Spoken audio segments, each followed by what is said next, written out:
Welcome to Shasikara's Astrological Series. This is a presentation exclusively about one famous BJP politician in India. His name is Amit Shah.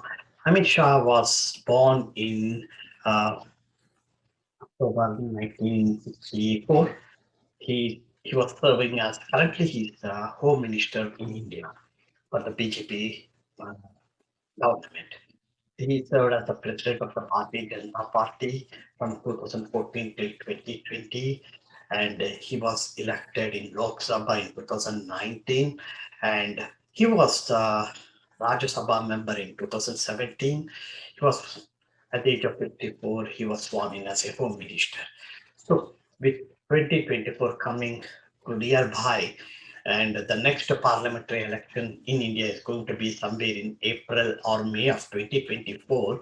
I felt that I do some research about this particular candidate and from astrological perspective, look at his birth chart based upon whatever the date information that is currently available, his birth details, with the assumption that the birth details that I got it or is available internet is right. With that assumption, I'm analyzing his birth chart and figuring it out what are the possibilities for this particular native to be chosen as the next prime minister for India for prime minister of India in 2024. This astrological analysis is purely for educational purposes only.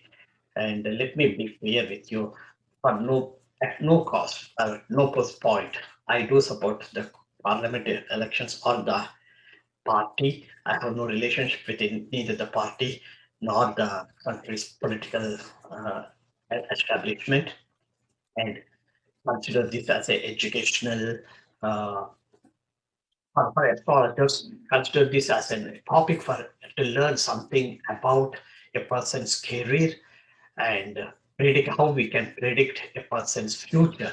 So apart from that, there's no special thing to be worried to be considered here. I'm hoping that just like you had uh, gone through my previous videos about the politicians in the United States, I'm doing the same for the politicians in India, and this is the first politician that I'm analyzing for the parliamentary elections that's going to happen in 2024. I'm hoping that you will like this presentation too. Thank you very much and enjoy the presentation.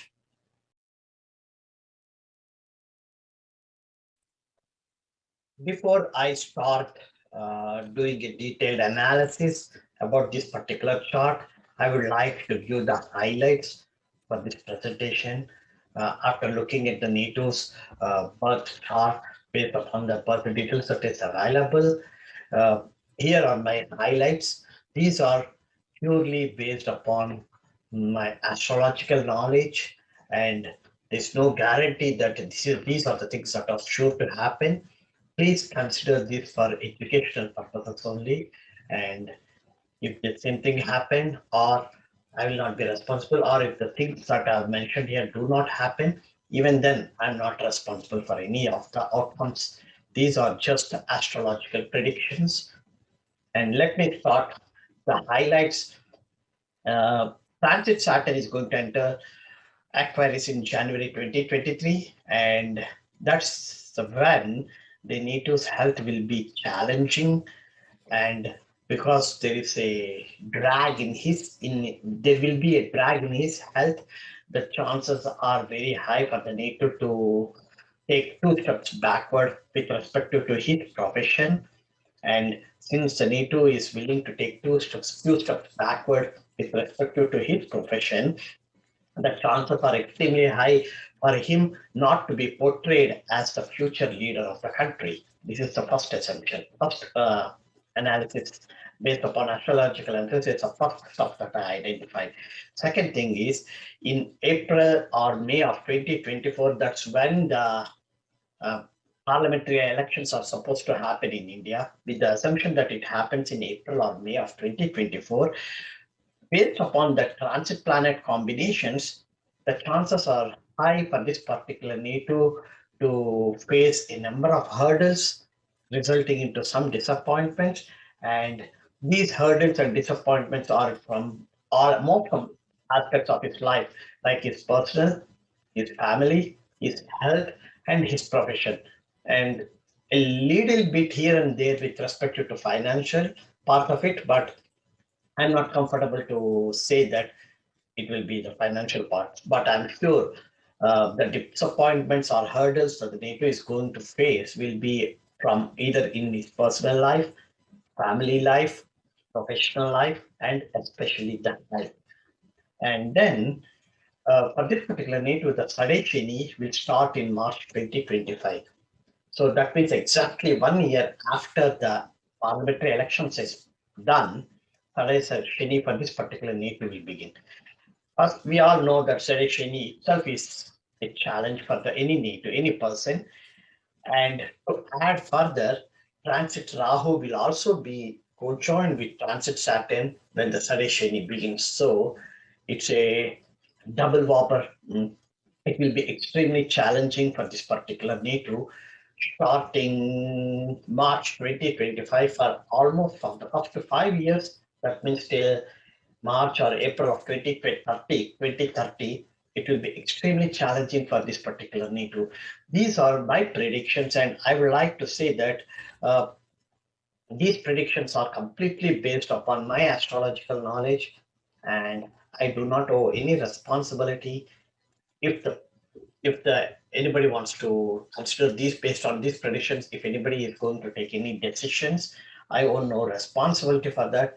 Please consider this for educational purposes only. And I hope you had listened to the highlights. And if you have an interest in astrology or are eager to know from an astrological perspective how I could say how I could come up to these conclusions, please feel free to continue watching the video.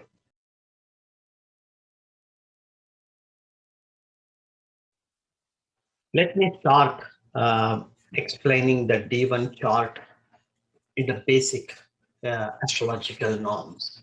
First of all, when you see the chart here, you see the ascendant. The ascendant is Virgo.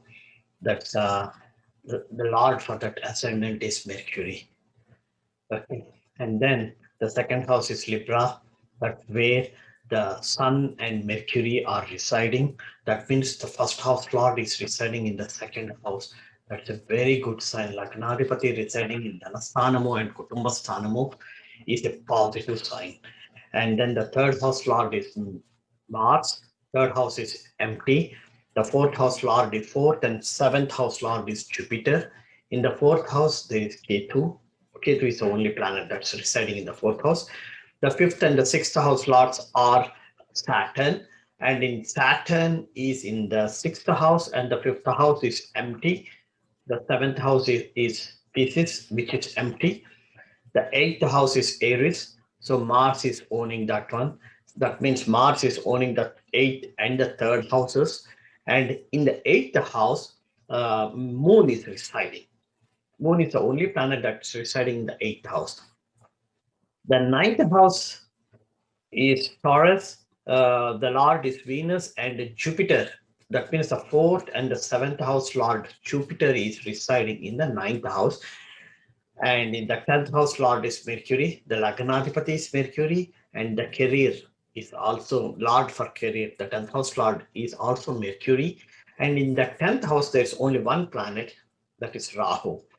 And in the 11th house Lord is Moon, and in 11th house there is Mars residing, and in the 12th house Lord is Sun, and in the 12th house Venus is residing. So if you look at this is the chart, and then the next thing is to look at the Rashi Sandhi if there is anything. The slow moving planets, both Jupiter and Rahu, are in Rashi Sandhi. The fast moving planet, Sun, is also in Rashi Sandhi. So the slow moving planets, Rashi Sandhi, is not worth when you change the time of birth. So the only thing that we need to keep into consideration is how would it be when the fast moving planet, Sun, being in Rashi Sandhi, if there is a change in time of birth, will there be the change in the position of Sun, the very first thing? And if there is a change of birth, change of time, birth time. So along with the position of sun, will the ascendant change? These are the two things that we need to keep into consideration when a fast moving planet is in Rasi Sandhi. And the next thing that I want to tell is the retrograde planets. Both Saturn and Jupiter, they both are in retrograde motion. Saturn is in 5 degrees Aquarius. That means it has already left from static and now it is in the retrograde motion. Whereas Jupiter is in 0 degrees. That means Jupiter was still in static state, trying to move its direction from forward to retrograde. So basically, when a fast moving slow moving planet is at 0 degrees with the changing in the direction, then it's better to consider that the fast moving planet being in static mode. So here for this particular native, the most benefic planet Jupiter is static, and it is the fourth and the seventh house lord residing in the ninth house. So when such a benefic planet is owning such important houses, with good houses, and residing in the Dharmasthanamo or the Bhagyasthanamo, so that benefic planet will do a lot of good things for this particular native, especially when the Vimsottari Dasa of that particular planet's Mahadasa is there. That means when Jupiter Mahadasa starts, this particular native will be seeing a lot of benefits in his life. And then comes the Parivartana Yoga. There are two Parivartana Yogas that I can see here right now. The first Parivartana Yoga is between Venus and Sun. The second Parivartana Yoga is between Moon and Mars. These are the only two Parivartana Yogas to be that I can see from here. And the third important thing is the position of Rahu. Generally, wherever Rahu is, Rahu creates some sort of a disturbances in the house it owns, that is for 100%, and 50 to 75% of disturbances in the house that it aspects. It has only a direct aspect is the only thing that I look at it, even though there are some astrologers who consider more than one aspect for Rahu, but I look only at the direct aspect, that is a seventh aspect. For this particular native, Rahu is in 10th house. So that indicates that when Rahu is in the 10th house, indicates that the native will have ups and downs in his career. That's the first thing. And since Rahu is having a direct aspect on the fourth house, similar type of ups and downs will be there when it comes to the fourth house. Fourth house is Sukhasthanamo, home life environment, luxury, automobiles, basic education, a relationship with the mother. All these things comes with respect to the fourth house. Apart from that, the last thing that I want to tell is the both malefic planet Saturn is residing in the sixth house, which is the Rogasthanamo. So Rogasthanadipati is residing in the Rogasthanamo, indicating and having a direct aspect on the 12th house. 12th house is place of cure. So when the Rogasthanadipati is being a malefic and looking at the place of cure or hospitalizations, then that particular native's health will always be in benefit of that. And here, for this particular native, in the 12th house, I see the second house lord. Marakasthanadipati Venus is residing in the second house lord, is residing in the 12th house. So the Venus position and its aspect to the Saturn, the malefic Saturn, is always a worrisome when with respect to astrology for this particular native. So overall, this is how the native's chart will look is when it comes to the when it comes to analyzing the Rasi chart. I just gave you the highlights so that those who are listening only to this particular presentation and not having an idea of how the chart looks like, I try to explain to those type of people, keeping them in my mind. I try to explain to this type of how the D1 chart looks like and what are the Parivartana yogas and what are the important stuff that I can see up front when I see the chart at that given instant.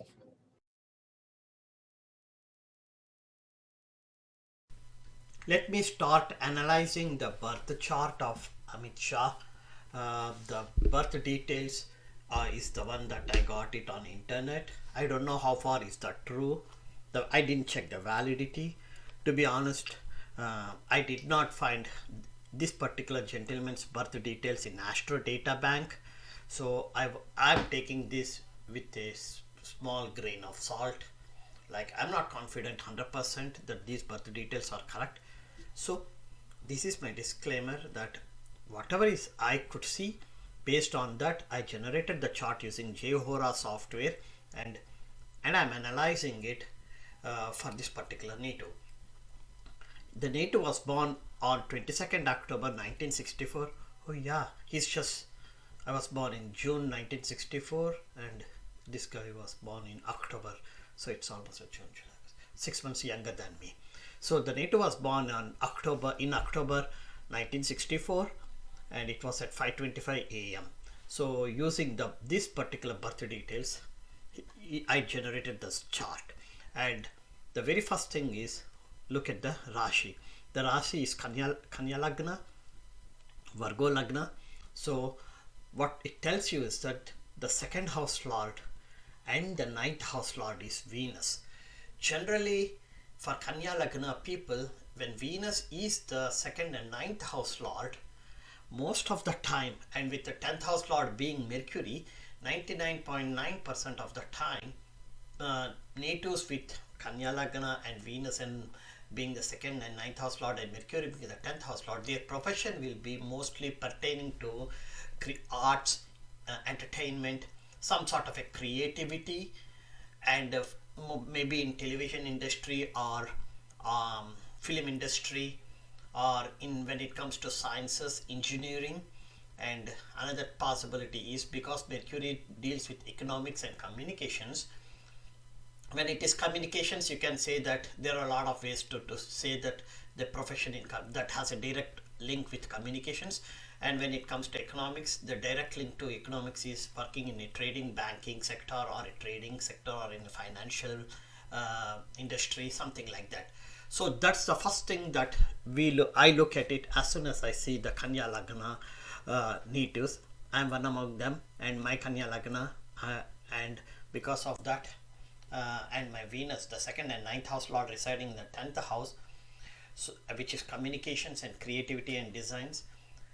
I was not able to go to the art side, entertainment side, film industry or the television industry. So the other option for me to go is to go through the sciences, where communications and design and creativity is highly the skills are highly needed for that type of profession. So coming back to the Amit Shah's birth chart, the Lagnadhipati is Mercury. Wow. See, the 10th, first, and that's a beauty for this Kanya Lagna people is that the first and 10th house lord is Mercury. So we have to see is how strong is Mercury here. Lagnadhipati and the 10th house lord. And Mercury deals with communication and economics. So when you look at it, Mercury is in the second house. The second house is Dhanasthanamu and Kutumbasthanamu too. Because Dhanasthanamu is residing in the Dhanasthanamu, the advantage for this particular native is the native will gain wealth only through communication skills that the native has, or in a profession that has a direct relationship to communications or economics. That's it. Trading or banking sector, I should say, rather than economics. So which you can clearly see that this particular native is a politician. That means a skilled communicator. Because of that reason, he could become a successful politician. And then in the second house, you see the 12th house lord, Sun, and being Nicha or debilitated. So when the 12th house lord is debilitated in the second house, it's in my based upon that 12 to 15 years of my experience for looking at the different charts, I think this is a positive for this particular native. A 12th house lord or 8th house lord being debilitated is always, most of the time, is a positive for that particular native. And because the 12th house lord Sun is debilitated, even though the Sun is residing in Dhanasthanamu, because it is debilitated, the native never ever had an intention of settling abroad. This is the easiest way to tell if any native has an intention of settling abroad or is look at the 12th house lord, and if the 12th house lord is debilitated or weakened, then that's it. We can give you the first hint is that then the chances are extremely low for the native to settle abroad. That's exactly what is happening here. And the second thing, another beautiful thing this particular native had is there is a Parivartana Yoga between the 2nd and 9th house Lord Venus and the 12th house Lord Sun. That particular Parivartana Yoga is another reason, even though Sun was debilitated, that Parivartana Yoga is very, very strong, indicating that the native will remain in homeland, in his motherland or homeland, and the wealth will be acquired, the Bhagyasthan earnings will be there, but it will be always be in his or her home motherland. That's the second thing that we can see here. And this Parivartana Yoga is extremely positive for this particular native. Then comes the 3rd house is empty. The 4th house is Jupiter is the 4th house lord, and because Rahu is in the 10th house, Rahu is looking at the 4th house. So wherever Rahu sits, he creates some sort of a disturbances. And because Rahu is sitting in the 10th house, which is career, I'm 100% sure this particular native has gone through a lot of ups and downs in his career, and every politician goes through it, that's for sure. And he's one among those politicians who had seen ups and downs in his career, and this particular politician especially is more visible. The ups and downs are very highly visible because of Rahu. And since the Rahu is directly looking at the 4th house, even the enjoyment, the 4th house is Sukhasthanamo or home life environment, and even that itself is also is like ups and downs.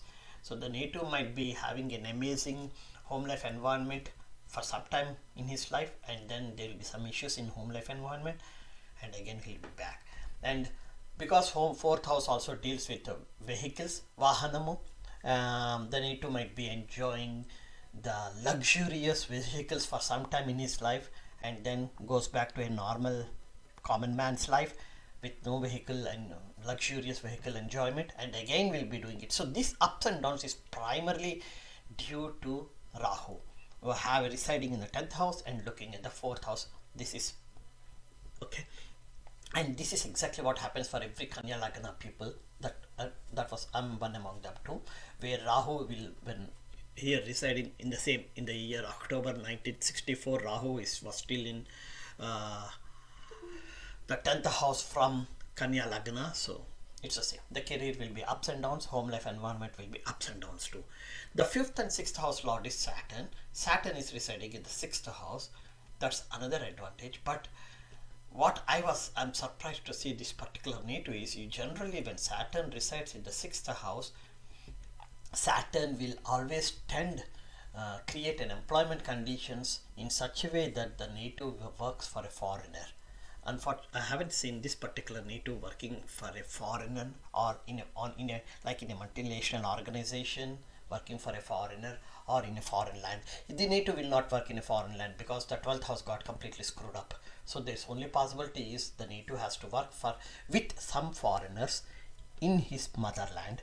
And now being the home minister, that clearly indicates that even though the native works for the government of India, all his work dealings, the employment environments, everything is with respect to foreigners only.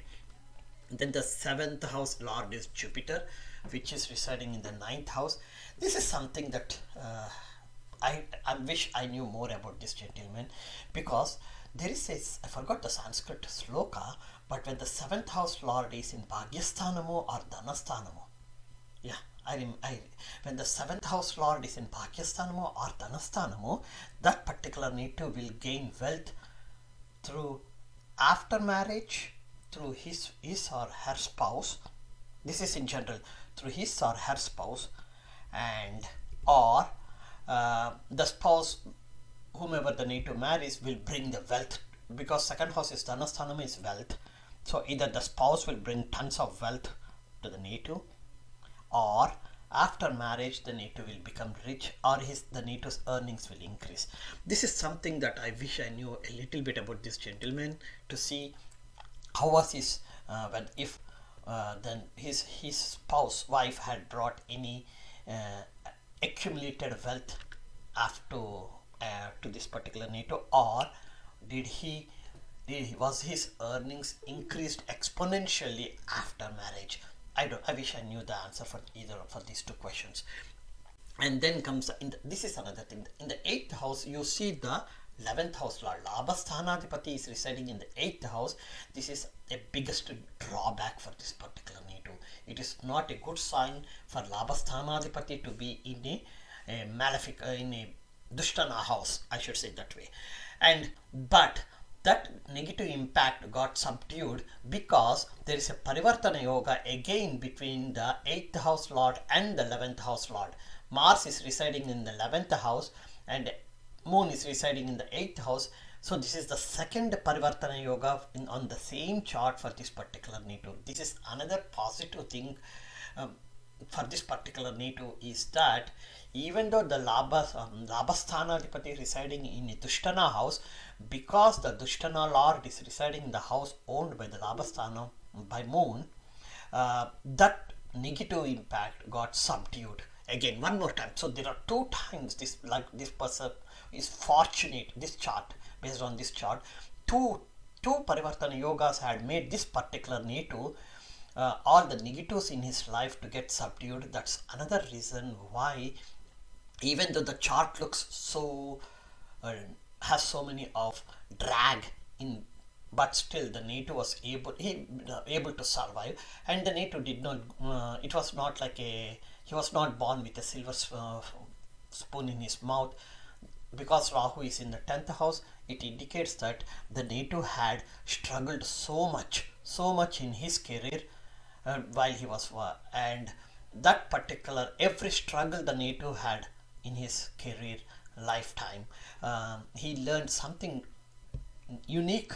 And Saturn is the guy who taught what to be, all whatever the good things that the native has learned. Saturn is the guy who taught him in a harsh way, and that was the beauty of this particular chart. And then in the 11th house, like I said, Mars is residing, the 8th and 3rd house lord. It's a bit negative here, but I'm not that much concerned about here. And the 12th house is Sun, which is debilitated. Also, if assuming that the time of birth is correct, this is just an assumption, I looked at which planets are in Rasi Sandhi. Rahu is in Rasi Sandhi, so Rahu is either because Rahu is an extremely slow moving planet, 1.5 years, it takes 1.5 years to move from one house to the other house. 2 degrees Rasi Sandhi will not make much difference, because Rahu is moving from Cancer to Gemini is a long process. So 2 degrees Rasi Sandhi I can ignore for Rahu. And the same goes for Taurus. For Jupiter. Jupiter is at 0 degrees in Taurus. That means Jupiter is almost static. That's a beauty of this particular guy. No wonder why he is so strong in his profession, and no wonder why people admire him so much. And because Jupiter, the most benefic planet, is almost static, I should say, 0 degrees, 34 seconds is negligible. So it's in 0 degrees means it is in almost static position, and that means from moving from a forward direction going to the retrograding, it was in static mode at that point. And look at it here, that static strong Jupiter is the 4th and 7th house lord residing in the 9th house. That is the biggest advantage this particular native had. And then comes the drag in this chart. This is the reason why I created this presentation, is to identify the drag for this particular native and then move forward with my topic. Sun is 5 degrees inclination. 5 degrees Sun is one of the fast moving planets. That means Sun stays for 45 days in each house. So a 5 degree inclination should be considered as a Rasi Sandhi.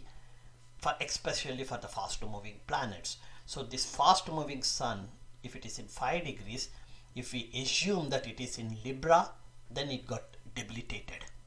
Okay, if we assume that sun is in Virgo, that means it is in the first house. Because sun is so much in Rasi Sandhi, and the chances are not clear to say whether this particular native, for this particular native, sun is debilitated or not.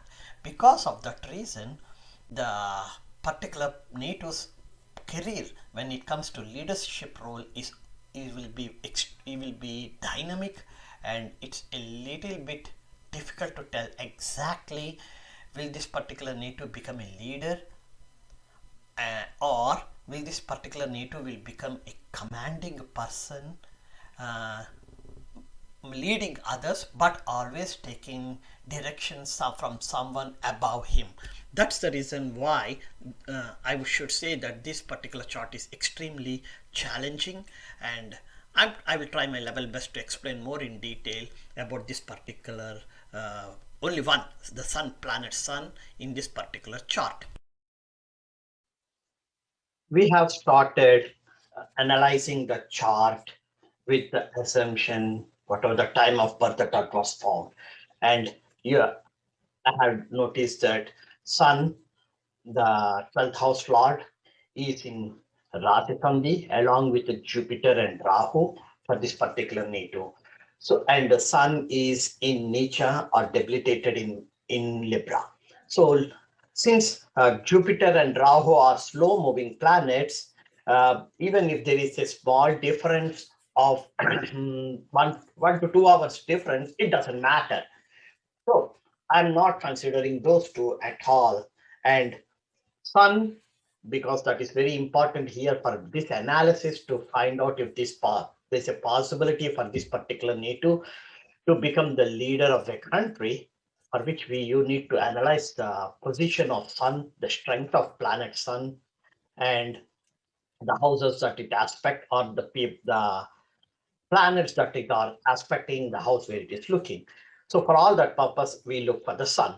Since sun is in Rasi Sandhi, earlier I assumed as it is now, just for the theoretical and hypothetical purposes, I'm assuming that sun, rather than being in Libra in a debilitated state, I assumed the sun to be in Virgo. With the then, if sun is in Virgo, what will happen for this? What will be the native? How will be this native chart?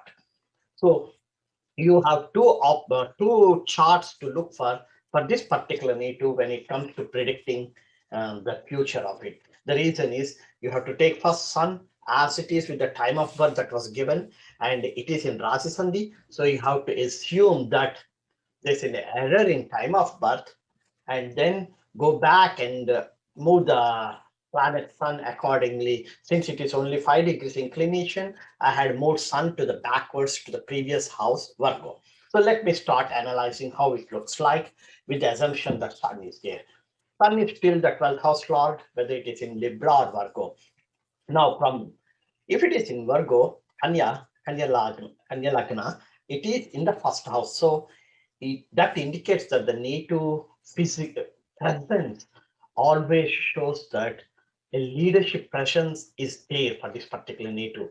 So which is clearly visible for this native. When the native stands in any community, in any group of people, without any knowledge, without any involvement, the surrounding environment feels that the native is the leader in that environment. And that is clearly visible as far as I know for this particular native. So Sun, the Mercury is the Lagnadipati Lord. So now, when you take Sun is in Virgo, the beautiful combination that this particular native has, three planets in three, if you look at it, Venus is in the 12th house, Sun is in the first house, and Mercury is in the second house. So these three planets, generally Sun and Mercury will be co-joined almost all the time, most of the time, and rarely you get Venus co-joined, but at the same time, it is extremely rare. There are some conditions that are extremely really rare when when you look at these three planets, keep in mind these three planets will always be at an inclination of 40 degrees. So within an inclination of 40 to 60 degrees, within that 40 to 60 degrees inclination is when you see all these planets sitting. So here Mercury is in 9 degree from Libra, and Venus is in 25 degrees. Remember, Venus is also at the edge of Leo too. So 25 degree means 5 degrees there in Leo, 30 degrees in Virgo, and 9 degrees in Libra. So 44 degrees. So if you can see here that they are always in within the range of the 40-degree inclination. And fortunately for this particular native, if we assume Sun to be in Virgo, then each planet is in one individual house, Rahu. So that's an extremely unique, one of the unique combinations for these three planets. So that tells you that there is something special in this particular native. I don't know what it is. There is something special, but that something special is making this native to stand as a leader whenever the native is physically present in any environment. That's the great thing about this person. Now, from Sun, if you look at it, the seventh direct aspect is on the seventh house, which is owned by Jupiter.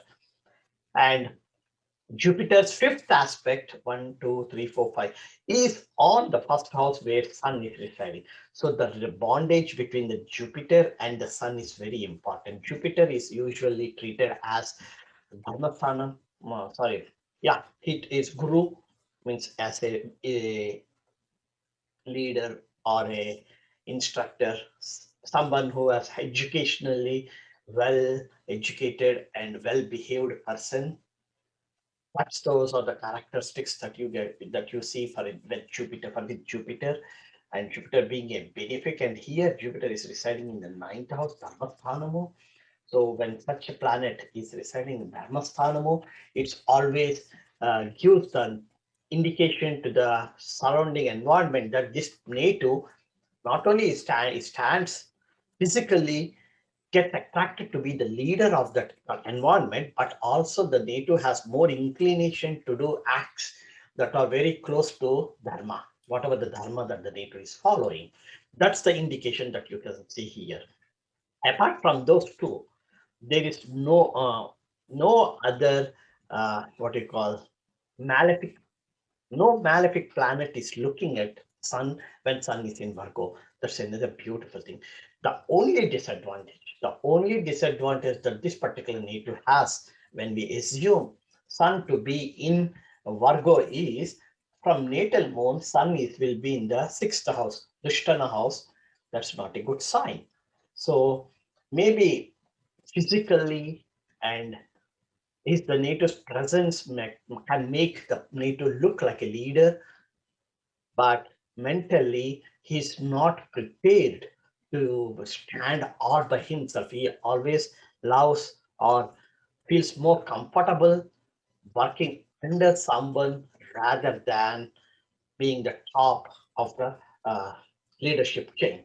So finally, what I would like to tell is that this particular native, if we assume that the native Sun is in Virgo, there are good chances for the native for to be the leader, but mentally the native is not prepared to stand as a leader of any, and especially leader of this country, America. Sorry, I forgot to say leader of India. I'm sorry, leader of India. So the native is not mentally prepared. So when somebody is not mentally prepared to take a responsibility, the chances are extremely high for that particular native to make mistakes. This is something that I would like to add in this presentation. Now that I completed the detailed analysis of the D1 chart, the Rashi chart, let me go and look at the aspects of the three important planets, Saturn, Jupiter, and Mars. Saturn is the fifth and sixth house lord, residing in the sixth house. So let's go and look at the three aspects of Saturn. First of all, Saturn's third aspect is on the eighth house, Aries, owned by Mars, and the 11th house lord moon is residing. Saturn's aspect on moon is always creates is like a malefic planet having an aspect on mind always creates some sort of a mental distress or mental disturbances for the Negro. And here it is a sixth house lord residing in the sixth house. So sixth house deals with deaths, illnesses, and employment conditions. And that planet, malefic sixth house lord, is now looking at the moon, indicates that the native will be having some sort of a mental disturbances or stress due to death, illnesses, or some sort of employment conditions. And since the native's profession is in politics, naturally the work stress will be at its peak for these type of politicians, and that would result into more mental disturbances. Saturn's direct aspect is on the 12th house. This is very important. 12th house is owned by Sun. It's bitter enemy. So when from 6th house, when Saturn looks at the 12th house, he will make sure that the 12th house is fully spoiled because it is owned by his enemy. And Saturn being an alphic planet, he will always try to put aspect pressure on the 12th house bhava or characteristics as possible. That way, the native will always have an issue when it comes to the 12th house. 12th house is unexpected expenditures, hospitalization, and foreign settlement. Like I said, since the 12th house lord is debilitated, Sun is a 12th house lord and he is debilitated, so the chances for him to be have a foreign settle in a foreign land is close to zero, which you have seen it. He's already 55 years old, and there's no chance for him to settle at least at this age. And the next comes is the 12th house is unexpected expenditures, which we have no idea about it, and hospitalizations. Six, I haven't heard anything about him having the health related issues that has resulted into being raised for a longer duration. I haven't heard anything in the news. Maybe I missed it. I don't know. And now comes Saturn's direct aspect on the 12th house. And in the 12th house, I see Venus. Venus is the second and the ninth house lord. So Dhanasthanadipati, Dhanasthanadipati is Venus. Ninth house is Bhagyasthanamo and Dharmasthanamo.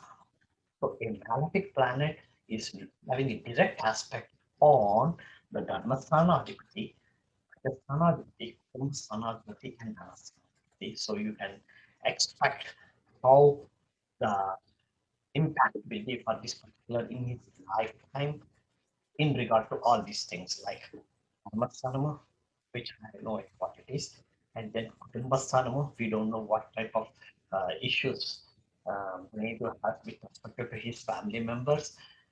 Vidyasthanama, I don't know anything about finances, and the last one is Dhanasthanama, it's wealth accumulation. Accumulation, we have no idea. I have no idea. The last aspect for Saturn is the 10th aspect is on the third house owned by Mars. If you look at it, Saturn is having, yeah, in the third house from Rashi Lagna, which is Scorpio, which is empty. So Saturn is having a direct third, 10th aspect on the third house, which is empty. But what you can see here is the biggest drag here is Saturn is now having an aspecting both the houses owned by Mars. Aries using its third aspect and Scorpio using its 10th aspect. So this is the biggest drag. A malefic planet looking at the most violent and aggressive, looking at the house owned by the most violent and aggressive planet Mars. So that's a big drag in for this particular neighbor. Now let me go and look at the most important Bihuru Sarla Paddhati rule that I always try to study, which is wherever Saturn sits, he shows that he's the own emperor of that house. He's staying in his own house, so there's no need to shout. It's his own house. And so his house it is very strong, so he don't need to worry about it. The second Bihuru Sarla Paddhati rule is that wherever Saturn resides, the next house to his residence, he will try to spoil, destroy it, or create some sort of an issues to the power of the house. Here, Saturn is residing in the sixth house. So the next house is the seventh house. So the Saturn theoretically has to create some sort of a disturbances with to the seventh house, which is the Kalasthrasthanamo or house for this particular native, and some sort of a disturbances or spoils the seventh house or something like that, which we have no idea about. So at this point, what I would like to say is that because Saturn has been looking at all these important houses, the, the eighth house from Rashi Lagna, using its third aspect, eighth house is secret affairs, secret dealings, the 12th house, which is the foreign settlement, unexpected expenditures or hospitalization, something that needs to be worried about. And the third house is Papasthanamo, means siblings. So it's not clear at this point for me to say how the Saturn's impact aspects and is impacting or has already impacted the NATO. And at the same time, Saturn is residing the sixth house is supposed to uh, spoil or destroy the house Dexter's residence, which is the seventh house, which is the Kalpasthanamo, which we have no idea about anything about this particular NATO's Kalpasthanamo or the relationship with his spouse. Let me go and look at the next planet. The next thing that I look at is the Mars aspect. Mars has three aspects just like Saturn, the fourth house, the seventh house, and the eighth house from its residence. So here Mars is in Cancer, which is the 11th house from Rashi Lagna, owned by Moon.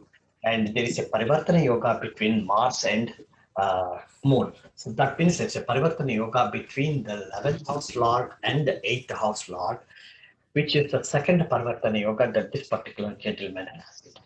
Now, Mars' fourth aspect. From 11th house, the fourth aspect is on the second house. Second house is Dhanasthanamo and Kumbhasthanamo, and it's in the second house where the Lagnadhipati Mercury is residing, the 10th house Lord Mercury is residing, the 12th house Lord Sun is residing, and the 12th house Lord Sun is debilitated or Nicha. So Mars, the most violent and aggressive planet, is now looking at a weak 12th house Lord because Sun got debilitated. Sun deals is the 12th house Lord. Because it got debilitated, it became weak here. And this aggressive, violent planet is now looking at a weak 12th house Lord Sun. Along with that, it is looking at a Mercury, which is the first and the 10th house Lord. So a violent and aggressive planet looking at having an aspect on the Lagnadhipati and the career 10th house Lord indicates that this native is very aggressive when it comes to uh, aggressive in the sense not physical aggressive, it's a mental aggressive, it's because that means willing to accept challenge or take the risks pertaining to himself or his career. And that is because Mars fourth aspect is on the first on Mercury. The next thing is Mars direct aspect. Fortunately, Mars direct aspect is on the fifth house, which is empty. That's a good sign. And Mars eighth aspect is on the sixth house where Saturn is residing. Remember, two of Saturn's aspects are on the houses owned by Mars, the Aries and Scorpio. And now Mars eighth aspect is on the house, or is on both the houses owned by Saturn. That's the that's the most important thing to note here for this particular native. Apart from the Parivartana yogas, is how the aspects are playing such a important role in the native's life. Is Saturn is aspecting the two houses owned by Mars, and Mars is aspecting the two houses owned by Saturn here. And that's the most biggest point to keep in mind when it comes to the particular natives life, especially the sixth house, because the eighth house Lord Mars is looking at the sixth house Lord. This is very important. Sixth house is Rogathanamo and eighth house is Mars. And that's very important to keep in mind for this particular native when we are analyzing a chart of this type, what we call the aspects for this particular, for those important planets. So now that we have seen the Mars as three aspects, that's the biggest drag that I should say is Mars is aspecting the two houses owned by Saturn, and Saturn is already aspecting the two houses owned by Mars. This is the biggest drag that this particular native has in his.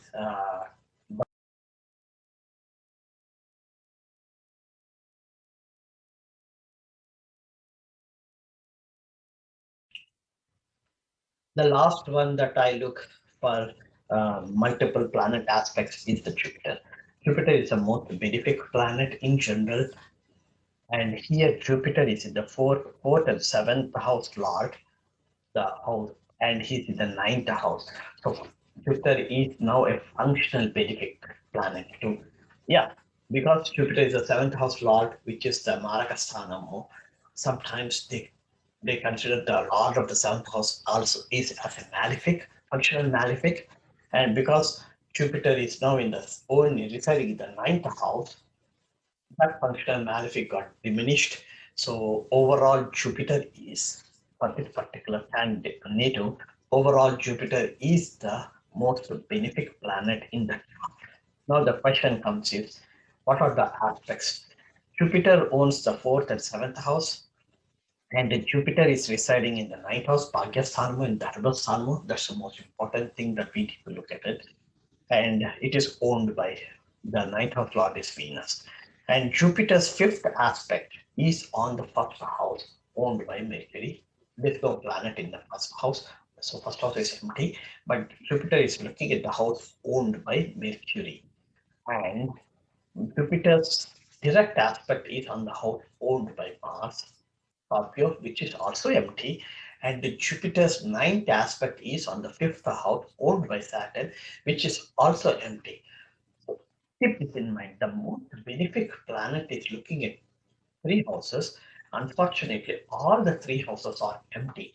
This is the most unfortunate part in this particular native in the first.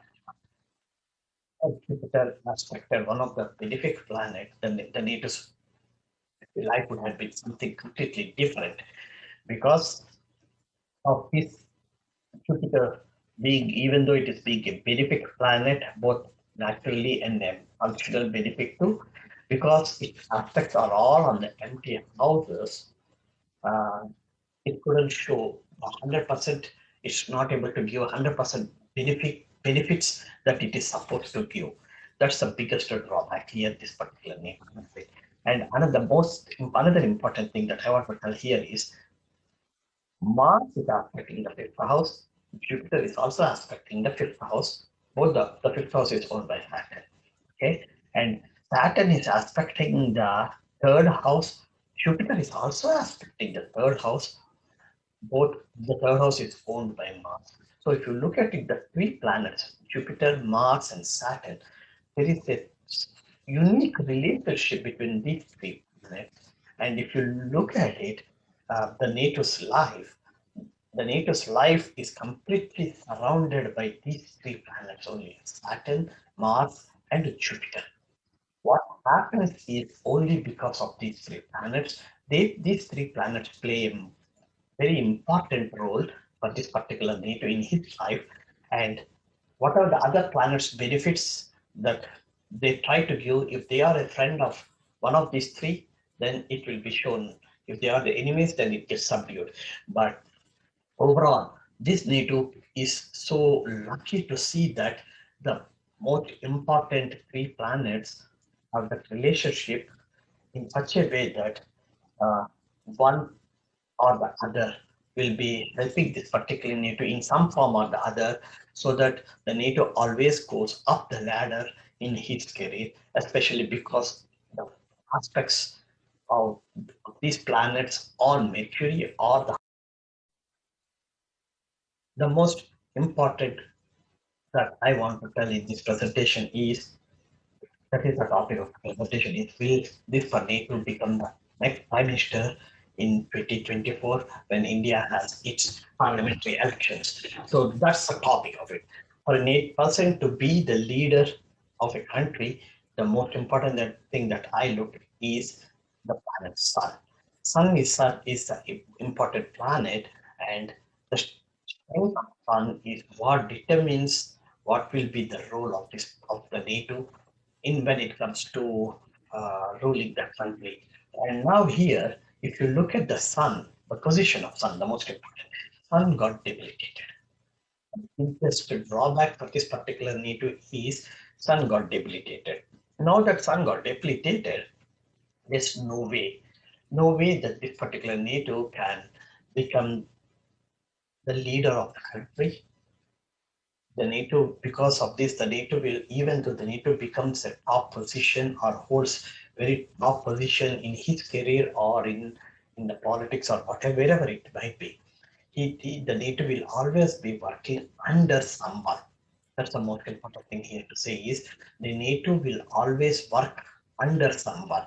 Since 2014 till 2020, altogether 6 years. In the whole 6 years, what we noticed based upon his career is that 99.9% of the time he worked under someone. He worked under someone when he was a member of the Rajya Sabha. He worked someone when he was in Lok Sabha. Right now he's a home minister. That means he is working under someone, the prime minister. So when it comes to the possibility of him becoming the prime minister is highly difficult to say it because in the chart, the sun is debilitated. And so let me go in detail and look at from astrological perspective, how weak is this planet? First of all, being debilitated is indicates that 50 to I should say at least 50% of the planet's strength is got weakened. So whatever the planet can do, it can do only 50% of it because it got debilitated. Next, it has co-joined with the first house lord Mercury and the 10th house lord Mercury. So a weak planet has co-joined with the first house lord itself from Sanadipati or Adipati, and the 10th house lord is career. So because of that, the NATO's, uh, because the sun being so big, the career perspective will be a one step backwards always. Even though the NATO has an intention of moving forward 10 steps, he won't be able to make it that much. He might always be uh, behind his intention. And the third thing is sun. The debilitated sun is residing in the second house, means it is having a direct aspect on the eighth house. Eighth house deals with the secret dealings, and because sun is the leader, these secret dealings can be related to either self or his career or with any of these foreigners. So, which tells you that sun looking at the eighth house, the leader looking at the eighth house is not a good sign. And then comes there's a mutual aspect between the 11th house lord moon, who is residing in the eighth house, with sun again. So 11th house lord residing in a Dushtana house or the eighth house itself is bad. When that functional malefic planet, moon here, which is resembles of the financial gains and the motherland, moon, when that planet is became a functional malefic and then looking at the sun, which resembles to be a leader or a leadership role. So there's another drawback for this particular NATO. So the chances for this particular NATO to be leading is is close to zero. So the NATO will always be working under someone. The last thing is moon. We know that moon is directly resembles mind. So the functional malefic is moon, which means it's mind.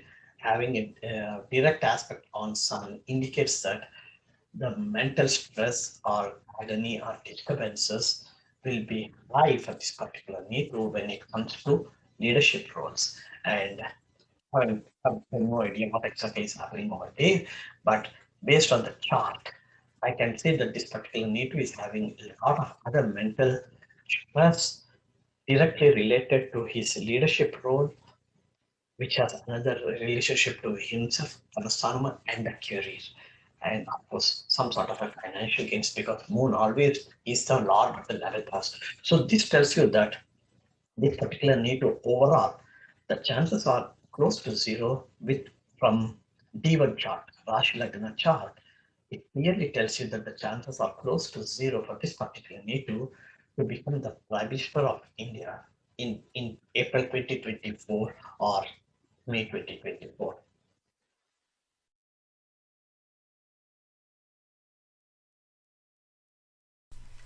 After done with the analysis of the D1 chart, the very first thing that I go is to look at the Vimshottari Dasa, just to have a quick look at who is the Mahadasa and what other dasas are running during this period. During the when the elections are scheduled, that is in April or May of 2024, the NATOs will be still going to the Jupiter Mahadasa and Saturn Antardasa. If you look at it, the Jupiter Mahadasa will start in 2021 November. That's the amazing part for this particular NATO, to have a Jupiter Mahadasa at this age, and Jupiter being the ninth house lord. Being residing in the ninth house, being the fourth and the seventh house lord. That's an amazing part of it. And if you look from Chandra Lagna, Jupiter is the 10th house lord too. So from his career perspective, with the Jupiter Mahadasa being the Jupiter Mahadasa, the troubles or whatever the hurdles that the NATO is supposed to get it due to other planetary combinations, Jupiter being a benefic planet will subdue to the extent possible. So when I go through the transit analysis, Bihuru Chakra Paddhati and all other things, when I go through all those things, when looking from them, if there are any huge problems the NATO can face it, here using the Vimshottari Dasa, I can say that whatever the problems NATO will be facing with respect to transit analysis and Bihuru Chakra Paddhati analysis, the NATO will not be facing that much serious in their problem, so it might get a further bit reduced. Having said that, at the time of elections, Jupiter, the 10th house lord from Chandra Lagna, being Jupiter is not a leader. He always is an advisor.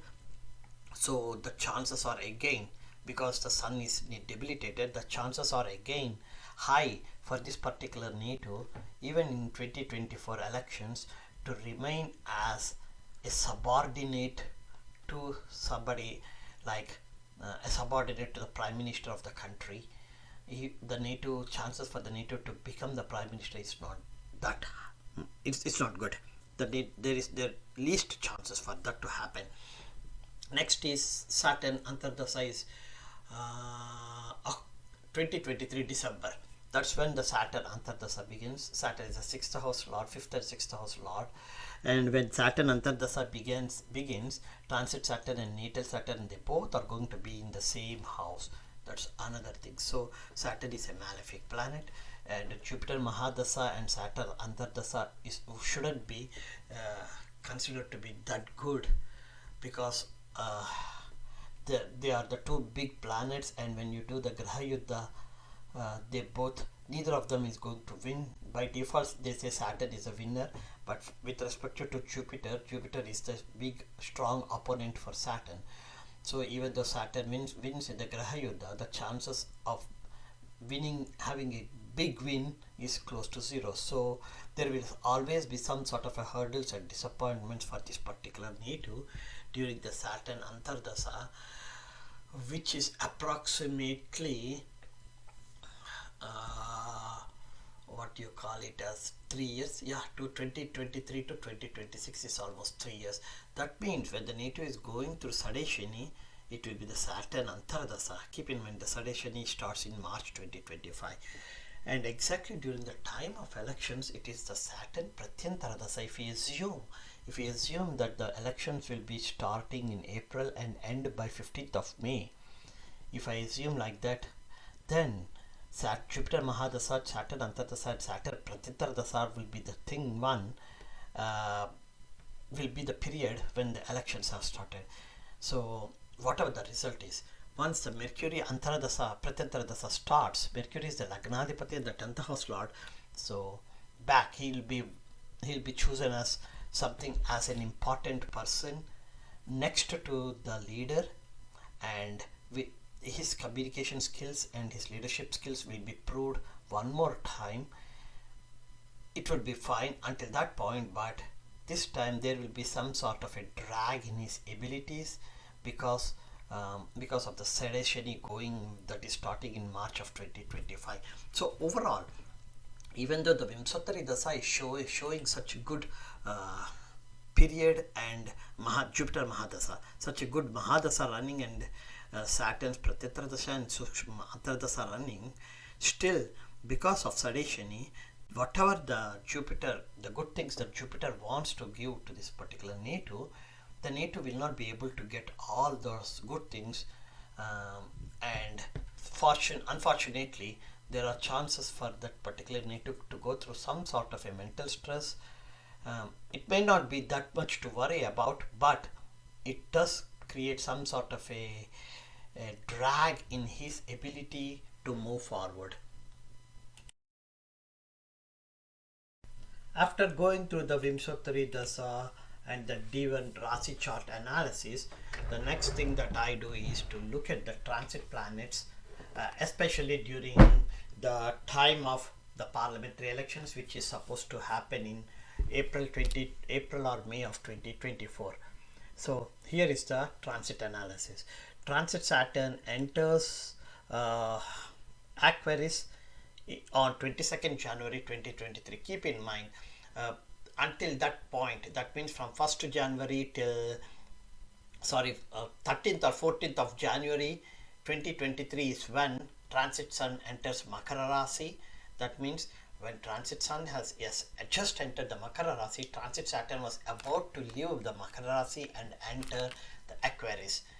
So this is so both Transit Sun will be in a Rashi Sandhi from one edge of the Makara, and Transit Saturn will be in a Rasi Sandhi from the other edge of Makara. That means there's a, between those two planets, transit planets, there's approximately 25 degrees separation, which is a very good sign when usually when Sun and Saturn being co-joining like that.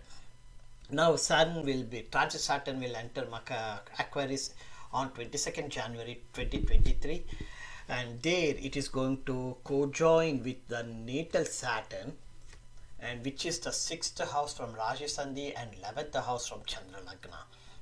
So 6th house deals with the debts, illnesses and employment conditions. So whenever Transit Saturn co-joins natal Saturn in the 6th house for Kanya Lagna natives, there will always be some change in the employment condition. At this point, let's not look at whether it is a positive change or a negative change, but there will be some change. That's for sure to happen.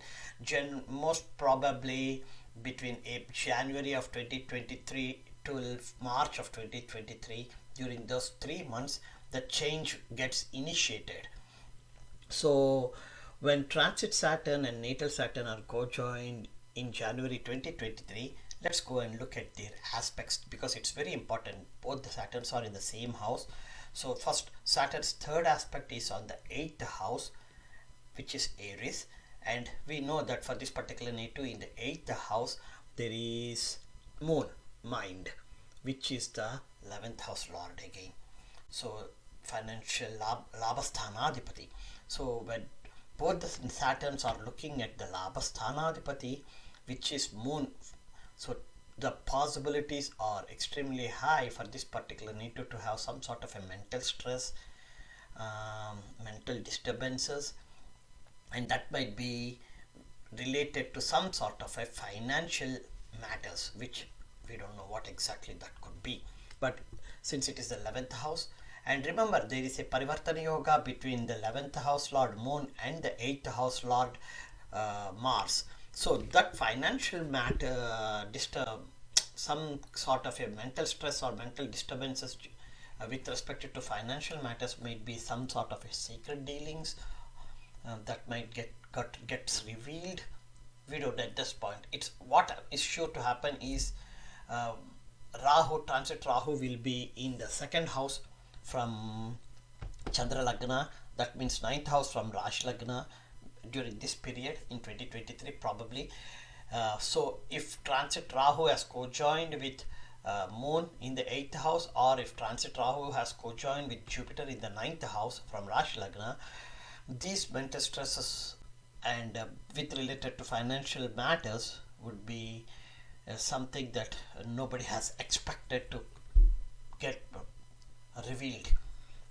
And the other thing is Saturn's direct aspect is on the 12th house, where the ninth and second house Lord Venus is residing.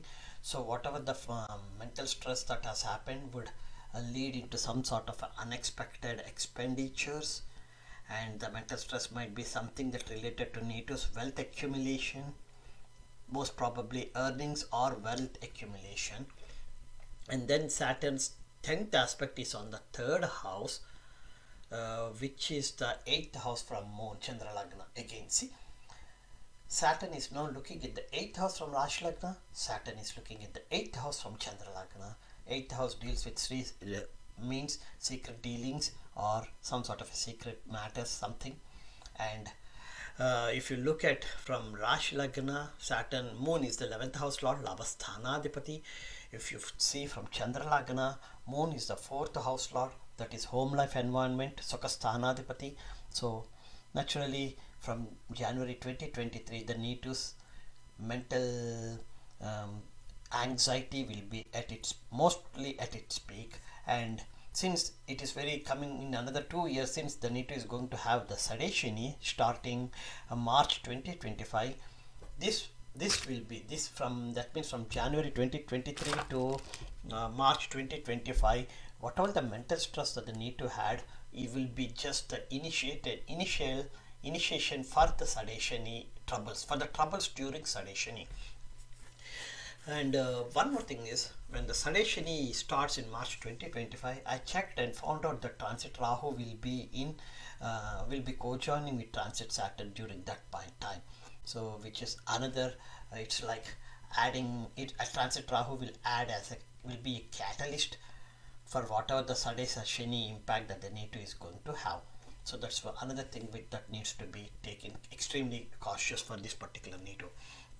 And also, like I said, this is the worst period is in March of 2025, because along with transit Saturn and transit Rahu, there are few other transit planets that are going to touch that particular house, pass through it, and whenever they come there, like Moon touches it every for 2.5 days in every 1 month, in every month. So for 2.5 days the NATO will go through extremely high mental stress.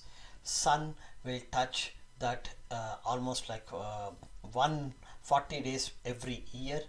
So usually Sun will be there in March of every year. So when the Sade Shani begins, transit Sun will be there close by.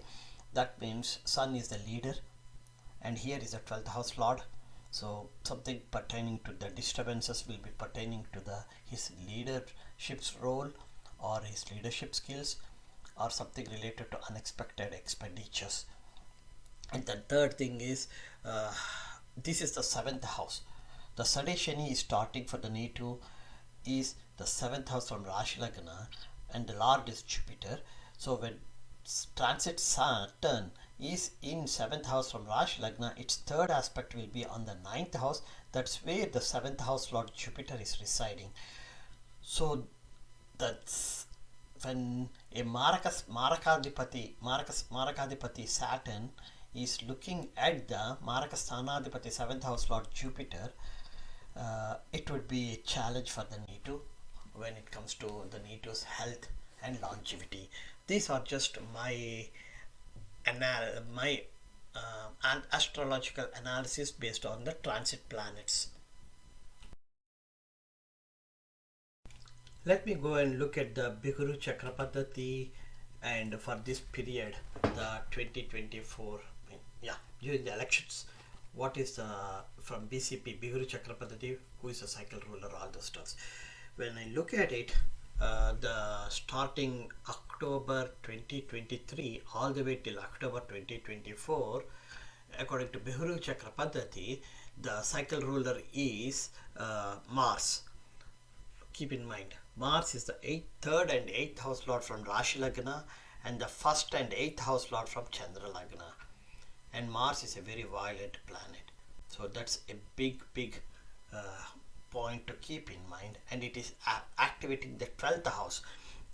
When it activates the 12th house from Rashi Lagna, it is Leo, where the 2nd and 9th house lord Venus is residing. And when it activates the 12th house from Rashi Lagna, during that period, from October 2023 onwards, when it activates the 12th house from Rashi Lagna, Transit Saturn and natal Saturn, they both are having a direct aspect on that house. So the house that Mars has activated, there you see the malefic Saturn having a direct aspect. There you see the 2nd house lord Marakasthanadipati Venus residing there. And then Mars himself is the 8th house lord, and that's the one, number one. That tells you how complicated the situation will be during that period, October 2023 to October 2024. The next thing is, when Mars activates the 12th house from its natal position, it is activating the 3rd house from Chandra Lagna and 10th house from Rashi Lagna. Look there, it's the 10th house means the career. So the 8th house lord is activating the career. The 10th house tells you that something pertaining to the native's career, some secret dealings or something pertaining to secret things might get revealed, because Rahu always reveals something secrets pertaining. And here Rahu, once the house got activated, Rahu will not keep quiet. He will reveal some secrets pertaining to the native's profession during that period. That means October 2023 till October 2024. Remember, it's exactly the same time the native is about to enter the Sade Shani in March 2025. And as I said in the transit analysis, whatever happens from January 2023 till March of 2025 will be just a event it initiates all the events during this period, and then the actual troubles and the stuff starts for the native once the Sade Shani periods, that is from March of 2025.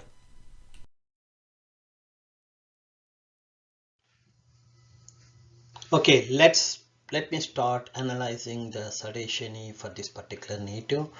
For this particular native, if you look at it, after the native was born in 1964, the very first time the native has seen Sade Shani is on 12th April 1966. That is almost like 1.5 years.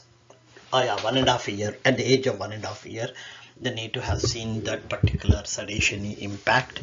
This is the first one the native is will go through, or had gone through. Actually, the native had gone through. Here, when you look at it, the Saturn was in pieces on 12th April 1966, which is the 12. It means he's 1.5 year old. So this is the first one, and I'm sure we have no idea how it went through when he was 1.5 year old.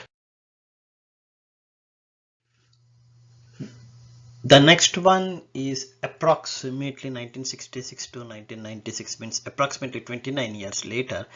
Generally, every time the Sade Shani period starts, and minimum is 29 years and maximum is 30 years. So in 1966, the natives first time the Sade Shani in a day 2 faced it in 1966.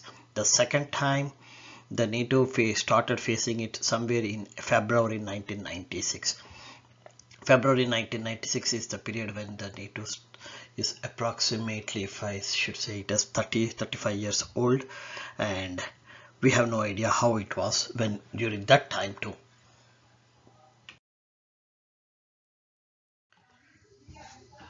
This is the third time the Sade Shani the native is going to face, and generally speaking, any native to a maximum of 3 times will the native face Sade Shani.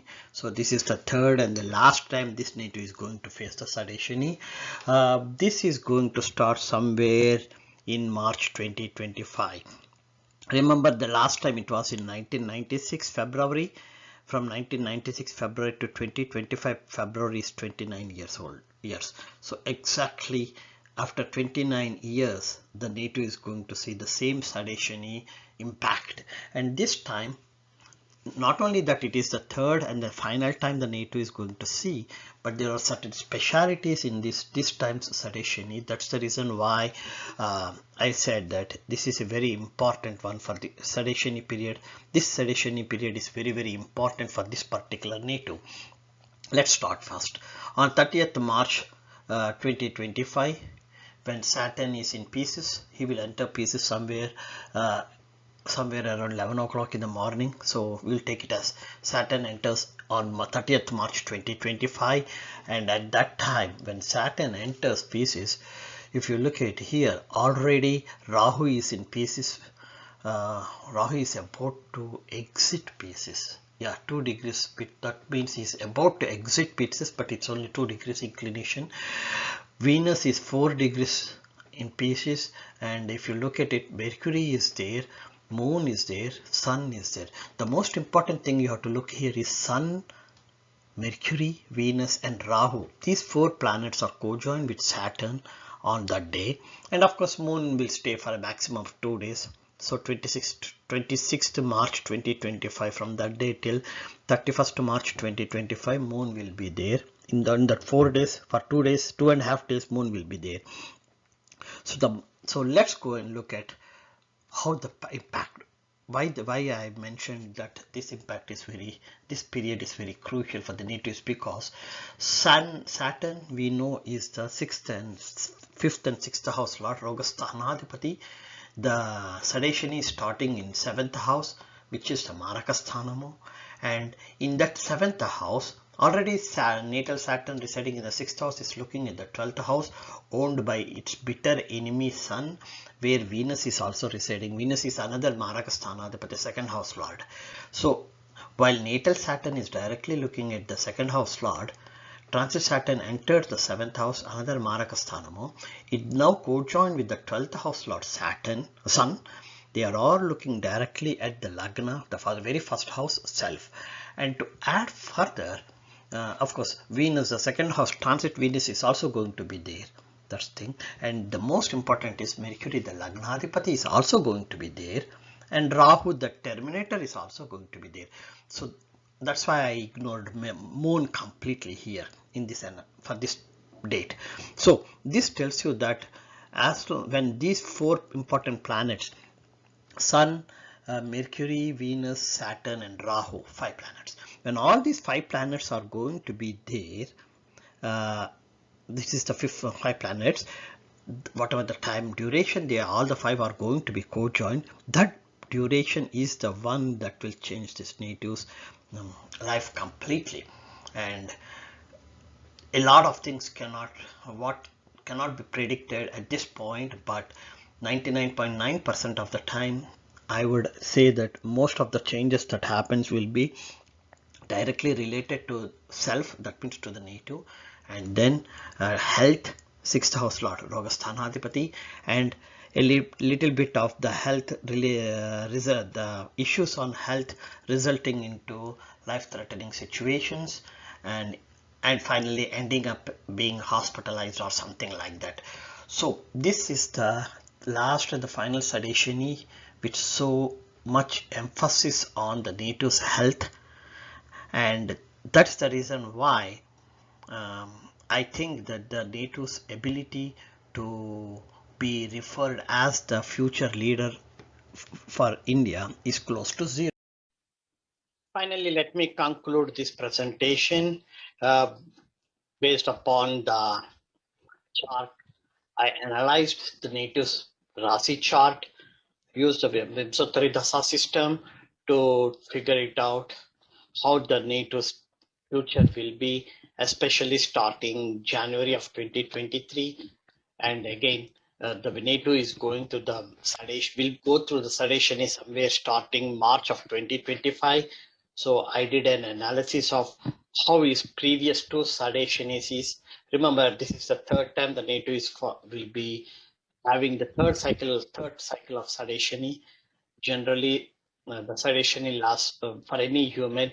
It comes to a maximum of 3 times. So probably this will be the last time the NATO will go through Sade Shani period, and then especially during this time, the Sade Shani starts with the 6 planets residing in the with the 6 planets in Meena or Pisces, with Saturn one of them and Rahu another. So this time the Sade Shani will be highly complicated ones, and because of all these astrological unique combinations that are going through, from an astrological perspective, based upon the best of my knowledge, I think that the chances for this particular NATO uh, be the to be portrayed as a leader for the country from 2024 is close to zero, and maybe he may remain as a just like now a home minister or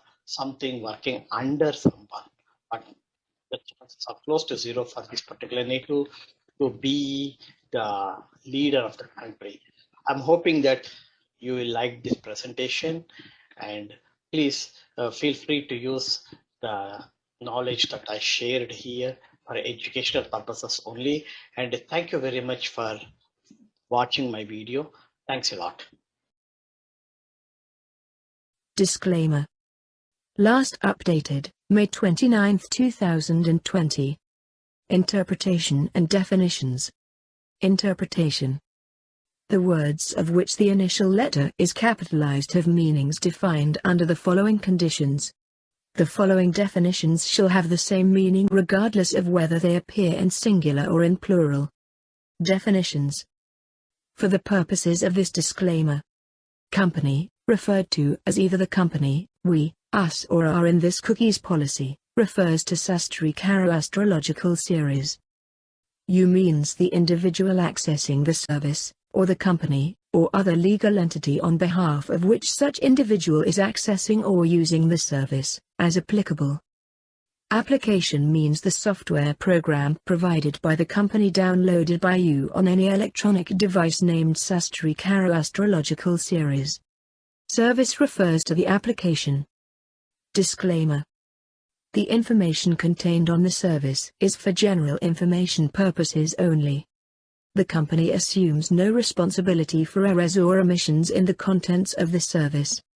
In no event shall the company be liable for any special, direct, indirect, consequential, or incidental damages or any damages whatsoever, whether in an action of contract, negligence or other tort, arising out of or in connection with the use of the service or the contents of the service. The company reserves the right to make additions, deletions, or modifications to the contents on the service at any time without prior notice. This disclaimer has been created with the help of the disclaimer generator. The company does not warrant that the service is free of viruses or other harmful components. External links. Disclaimer. The service may contain links to external websites that are not provided or maintained by or in any way affiliated with the company. Please note that the company does not guarantee the accuracy, relevance, timeliness, or completeness of any information on these external websites. Errors and omissions. Disclaimer. The information given by the service is for general guidance on matters of interest only.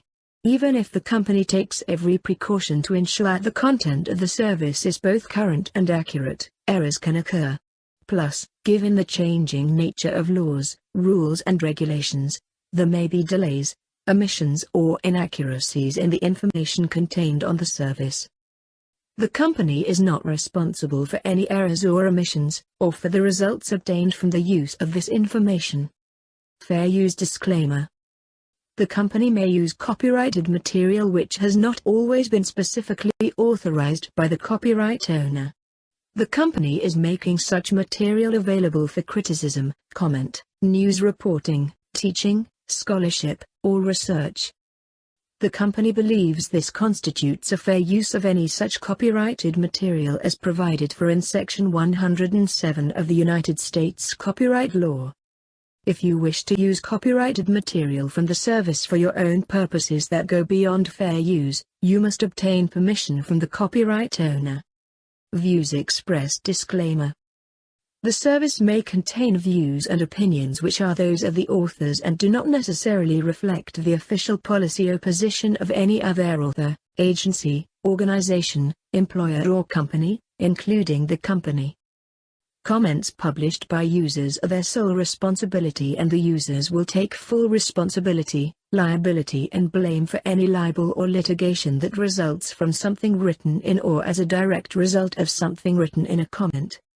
The company is not liable for any comment published by users and reserve the right to delete any comment for any reason whatsoever. No responsibility. Disclaimer. The information on the service is provided with the understanding that the company is not herein engaged in rendering legal, accounting, tax, or other professional advice and services. As such, it should not be used as a substitute for consultation with professional accounting, tax, legal or other competent advisors. In no event shall the company or its suppliers be liable for any special, incidental, indirect, or consequential damages whatsoever arising out of or in connection with your access or use or inability to access or use the service. Use at your own risk. Disclaimer. All information in the service is provided as is, with no guarantee of completeness, accuracy, timeliness or of the results obtained from the use of this information, and without warranty of any kind, express or implied, including, but not limited to warranties of performance, merchantability and fitness for a particular purpose. The company will not be liable to you or anyone else for any decision made or action taken in reliance on the information given by the service or for any consequential, special or similar damages, even if advised of the possibility of such damages. Contact us. If you have any questions about this disclaimer, you can contact us by email jukra@gmail.com. Thank you for watching my presentation. Please note that this presentation is completely for educational purposes only, and if you like this presentation, feel free to subscribe to my YouTube channel. And if you want any personal consultations, paid personal consultations, go and visit my website www.karaastrology.com. I will repeat, karaastrology.com, and click the button contact me and fill up whatever the information and any question, and I will try to respond. First I will let you know how much I do the charge and how to get it paid, where to pay them, and based on that I will respond. Thank you once again.